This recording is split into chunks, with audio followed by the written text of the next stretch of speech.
So guys, good evening. Okay, tatakil natin ngayon yung for example, A1 dribbles the ball on his front court.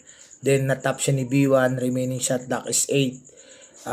Ang assumption natin diyan, 8 seconds pa rin yung ating ilalagay na shot clock kasi natapik lang siya. Okay guys, so yun lang po yung para hindi po tayo malito. Ito naman po yung dun sa scenario naman po ng foul. A1 dribbling the ball, then nagkaroon po ng foul si B. Ngayon, ang shot clock po niya ay 8 na lang.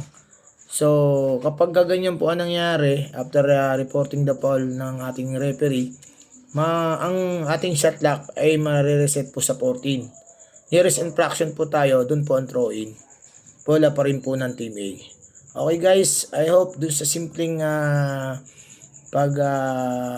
pagbabasa natin ng sitwasyon na ganyan, kapag tap lang siya as is, kapag front court na foul, 14 po ang ating ilalagay na ang shot clock. Bagamat yan ay trabaho na ng shot clocker natin sa after Article 50, 49 sa mga table official na yan. So para alam po natin kung ano po ang tamang reset po ng shot clock kapag ganyan po yung sitwasyon natin na nangyari. Pag doon naman po na foul sa backcourt, matic po yan, 24 seconds naman po ang shot clock, re-reset. Bola pa rin po ng Team A. Okay, kung foul po ang B1.